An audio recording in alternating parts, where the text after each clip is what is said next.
अस्सलामुअलैकुम and very welcome back this channel. My dear students, आज की इस वीडियो में हम रिस्क एंड रिटर्न की एक्सरसाइज को डिस्कस करेंगे। प्रीवियस वीडियो में हम क्वेश्चन नंबर 5 तक डिस्कस कर चुके हैं।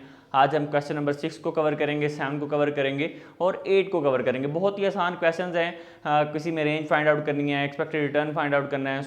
आगे स्टैंडर्ड डेविएशंस के क्वेश्चंस आएंगे, कोएफिशिएंट ऑफ वेरिएशन आज हम डिस्कस करेंगे। कहीं मत जाइएगा, बहुत ही इंटरेस्टिंग वीडियो होने वाली है और आपको आपके एग्जाम में बहुत हेल्प करने वाली है।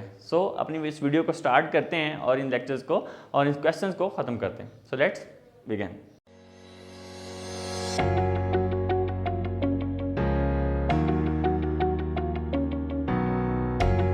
क्वेश्चन नंबर 6 है, आपको भी शो हो रहा होगा। यहाँ पे मैंने नोट भी किया क्वेश्चन को, इसको थोड़ा सा पढ़ लेते हैं फिर आगे इसको सॉल्व करते हैं।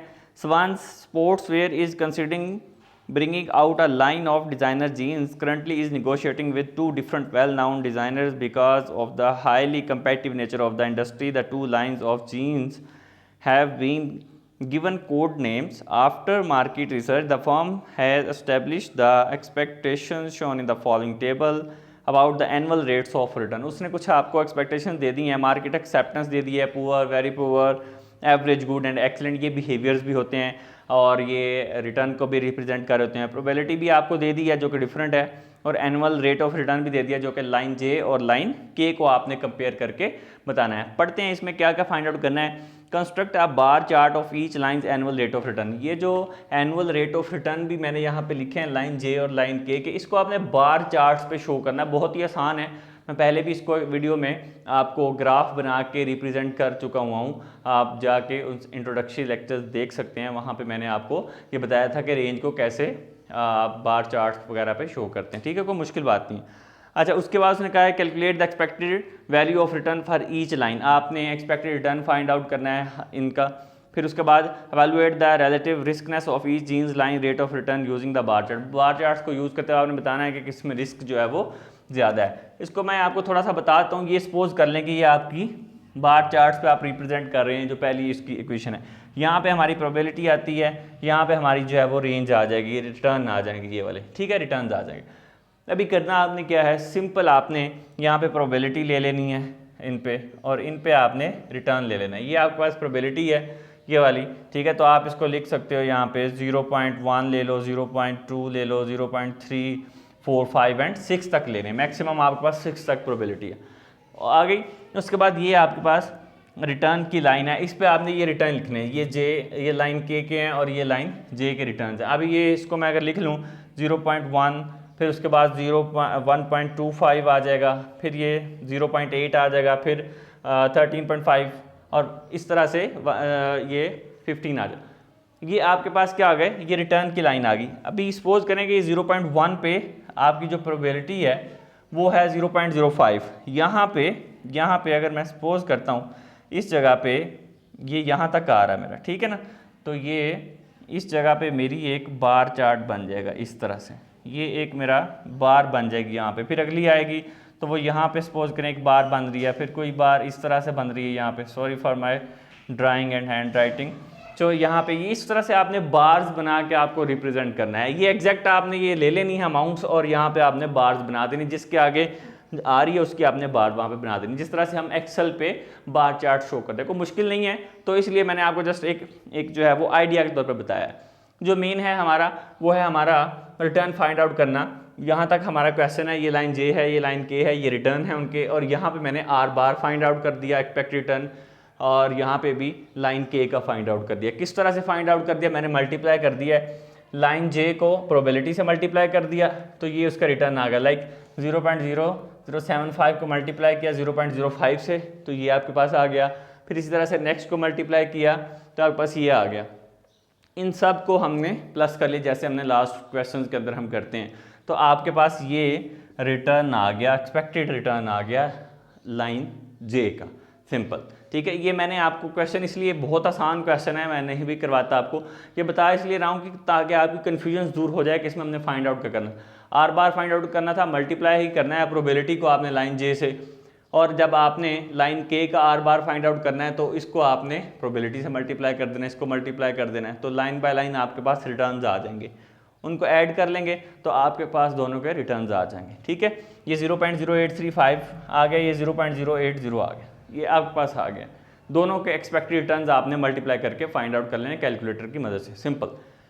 अभी इसमें उसने पूछा था कि रिस्कनेस किसके अंदर सबसे ज़्यादा है, ठीक है, रिस्कीनेस कौन सा है। तो अभी हम अगर देखें और इसको अगर हम जब इसको लाइन और बार चार्ट्स पे शो करेंगे तो हमें ये फील होगा कि लेस रिस्क इसमें से कौन सा है और जो है मोर रिस्की। अभी अगर मैं आपको बताऊं तो इसमें जो लाइन के है ये वाला, ये हमारे पास जो है ये लेस रिस्की है, ठीक है। इसकी जो रेंज है वो थोड़ी सी कम है, दिखने भी लग रहा है, और जब आप इसको बार चार्ट से बनाएंगे तो वैसे भी आपको ये फील हो जाएगा। इसकी जो रिस्कनेस है वो कम है, इसके अंदर रिस्क कम है, रिटर्न भी कम है, ये जिस तरह से ये रिटर्न है ये भी कम है, और इसके अंदर आपको रिटर्न भी ज़्यादा मिल रहा है। तो ट्रेड ऑफ वाली बात आ जाती है, high risk high return, low risk low return.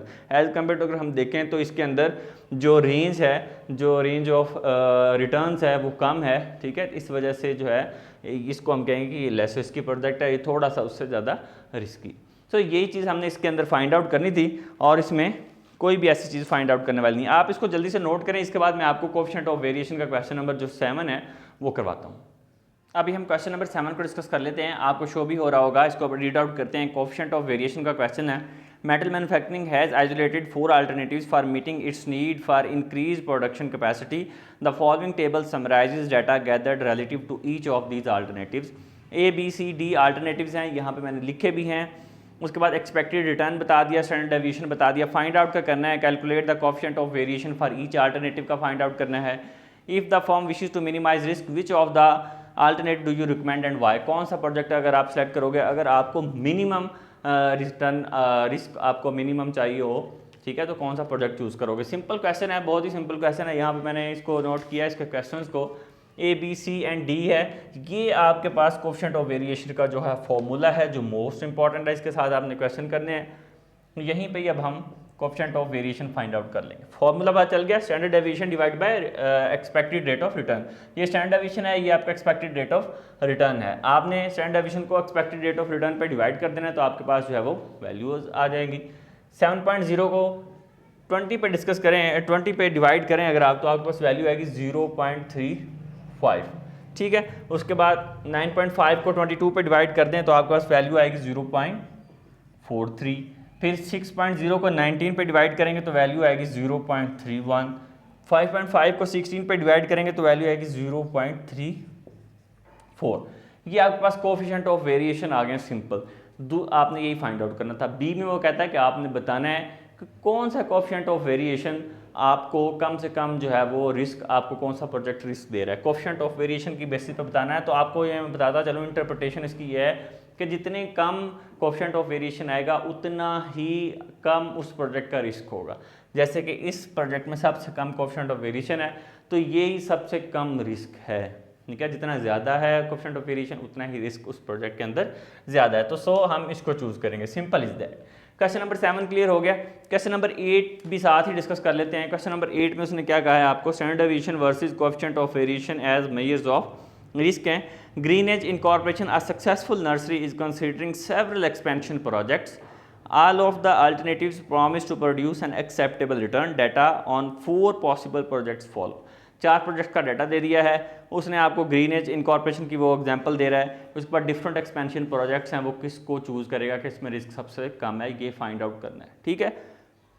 ये मैंने यहाँ पे क्वेश्चन लिखा भी है। सॉरी टू से ये मैं दूसरी दफ़ा रिकॉर्ड कर रहा हूँ, क्योंकि पहली दफ़ा कोई आवाज़ में प्रॉब्लम आ गई थी वीडियो की, तो इस वजह से पहले से ही उसको मैंने सॉल्व कर दिया था। सो लेट्स सी, दोबारा करते हैं इसको।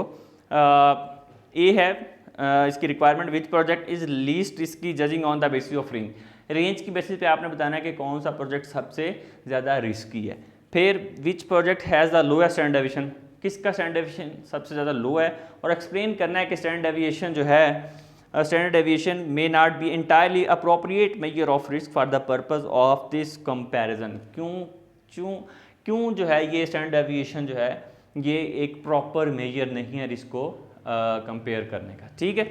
उसके बाद सी है, calculate the coefficient of variation for each project, और ये बताना है कि which project do you think Greenage owner should choose, और कौन सा उसको चूज़ करना चाहिए, एक्सप्लेन व्हाई, ठीक है। इसको अभी हम देख लेते हैं कैसे हमने सॉल्व किया इसको। ये हमारे पास क्वेश्चन, ये प्रोजेक्ट्स हैं, ये रेंज भी बता दी, स्टैंडर्ड यहाँ तक उसने खुद ही सब कुछ बता दिया था, ठीक है। तो हमारे पास रेंज क्या है, प्रोजेक्ट ए की रेंज है 4, फिर 5, 6 और 4.5। तो रेंज क्या होती है, जितनी ज़्यादा रेंज होती है उतना ज़्यादा रिस्क, जितनी कम रेंज उतना कम रिस्क। तो प्रोजेक्ट ए के अंदर रेंज क्या है 4, तो सबसे कम रेंज जो है प्रोजेक्ट ए की है। इसका मतलब ये है कि रेंज की बेसिस पे हम प्रोजेक्ट ए को सिलेक्ट करेंगे क्योंकि ये कम रिस्की है, ठीक है। उसके बाद बी में हमने बताना है कि स्टैंडर्ड डेविएशन की बेसिस पे, स्टैंडर्ड डेविएशन जितना कम होता है उतना ही रिस्क कम होता है। तो प्रोजेक्ट ए का ही स्टैंडर्ड डेविएशन सबसे कम है और उसी का ही रिस्क सबसे ज़्यादा कम होगा। क्लियर हो गया। कंपेयर करना है साथ में कि ये एक प्रॉपर मेजर क्यों नहीं है, स्टैंडर्ड डेविएशन एक प्रॉपर मेजर नहीं है रिस्क को मेजर करने का, ठीक है। क्यों? क्योंकि ये जब डिफरेंट रिटर्न्स आते हैं, डिफरेंट प्रोजेक्ट के रिटर्न डिफरेंट होते हैं, तो स्टैंडर्ड डेविएशन वहाँ पे कंपैटिबल नहीं होता और पूरी तरह से उस रिस्क को मेजर नहीं कर पाता। इसलिए ये इतना एक हैंडसम हम इसको कहते हैं कि प्रॉपर एक मेथड नहीं है, ठीक है, as compare to coefficient of variation. Next में आपने coefficient of variation find out करना था। सिंपल, मैंने आपको बताया हुआ coefficient of variation find out करने का। यहाँ पे भी हमने किया standard deviation divide by return. तो स्टैंडर्ड डेविएशन आपके पास गिवन है, आर आपके पास गिवन है, आपने स्टैंडर्ड डेविएशन को आर पे डिवाइड कर देना है। तो मैंने यहाँ पे कोएफिशिएंट ऑफ वेरिएशन निकाल लिए थे। पहले का है 0.2416, बी प्रोजेक्ट का है 0.256, सी प्रोजेक्ट का है 0.2538 और डी प्रोजेक्ट का है 0.2343। सिंपल निकाल लिए। इसकी बेसिस पे आपने बताना है कि कौन सा प्रोजेक्ट जो है वो हमें चूज़ करना चाहिए। अभी हम देखेंगे रेंज की बेसिस पे हमने प्रोजेक्ट ए को देखा, स्टैंडर्ड डेविएशन की बेसिस पे भी हमने देखा। कोएफिशिएंट ऑफ वेरिएशन में हमें मिल रहा है 0.2416, बाकी से ज़्यादा है, सिर्फ ये काम है 0.2343, लेकिन थोड़ा सा बिल्कुल डिफरेंस है। लेकिन अगर हम बाकी देखें तो रेंज ज़्यादा है, इधर से उसका रिटर्न ज़्यादा है, लेकिन उसका रिस्क भी ज़्यादा होगा। तो हम क्या कहेंगे कि ये देखें, ये इसका स्टैंडर्ड डेविएशन भी ज़्यादा है, रेंज भी ज़्यादा है, ठीक है। अभी हम इसमें ये कहेंगे कि on the basis of range, standard deviation and coefficient of variation, project A is the best suits for that firm to choose this, ठीक है। बिकॉज जो हमारा कोएफिशिएंट ऑफ वेरिएशन होता है एक प्रॉपर मेजर होता है रिस्क को मेजर करने का, क्योंकि ये डिफरेंट रिटर्न्स को जब भी आ रहे हो किसी प्रोजेक्ट के अंदर डिफरेंट रिटर्न्स होते हैं, तो उनको मेजर करने का सबसे बेस्ट प्रोजेक्ट जो है वो सबसे बेस्ट मेथड जो है वो कोएफिशिएंट ऑफ वेरिएशन होता है, क्योंकि ये डिफरेंट रिटर्न्स को बड़े अच्छे से ये मेजर करता है, ठीक है। इसलिए इसको प्रॉपर मेथड हम कहते हैं।